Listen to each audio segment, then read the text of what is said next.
வடமாகாணம் குறிப்பாக யாழ்ப்பாணத்தை பொறுத்தவரைக்கும் ராமநாதன் அர்ச்சுனா அவர்களை வைத்தியர் ராமநாதன் அர்ச்சுனா அவர்களை தெரியாதவர்கள் இருக்க மாட்டீர்கள்.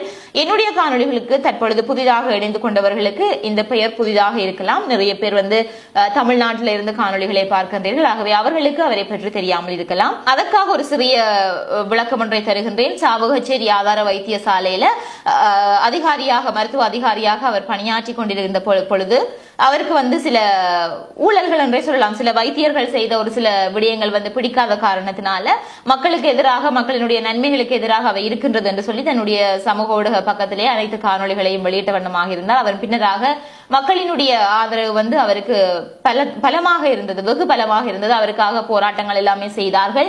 ஏன்னு சொல்லி சொன்னால் அவர் சொன்ன அனைத்து விடயங்களுமே சரியாக இருக்கின்றது, இதெல்லாவற்றைக்கு நாங்களும் முகம் கொடுத்திருக்கின்றோம் அப்படின்னு சொல்லி இருந்தார்கள்.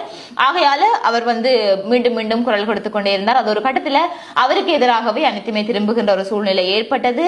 அனைவருமே அவர் யாரையெல்லாம் குற்றம் சாட்டினார்களோ அவர்கள் அவருக்கு மேலாக வழக்கு தொடுத்தார்கள். வழக்கு தொடுத்த நேரத்தில் கிட்டத்தட்ட 11 வழக்குகளுக்கு மேலாக அவர் மேல் இருக்கின்றது. அந்த வகையில் இன்றைய தினம் அவருடைய வழக்கு விசாரணைக்காக நீதிமன்றம், சாவகச்சேரி நீதிமன்றத்துக்கு சென்றிருக்கின்றார்.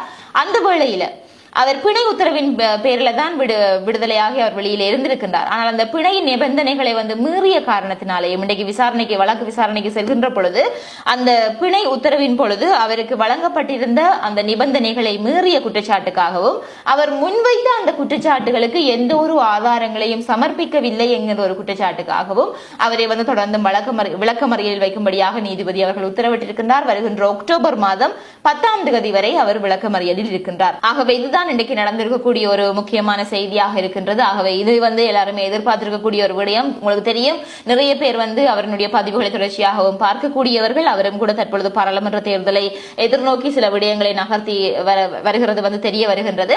ஆகவே யார் வேண்டுமானாலும் தேர்தலில் நிக்கட்டுக்கும், அது அவர்களுடைய தனிப்பட்ட பிரச்சனை. ஆனால் யாரை தெரிந்தெடுக்க வேண்டும் என்பது உங்களுடைய பிரச்சனை, உங்களுடைய கைகளில் இருக்கின்றது. உங்களுக்கு தெரியும் யாரை தெரிவு செய்ய வேண்டும், யாரை தெரிவு செய்யக்கூடாது அப்படின்னு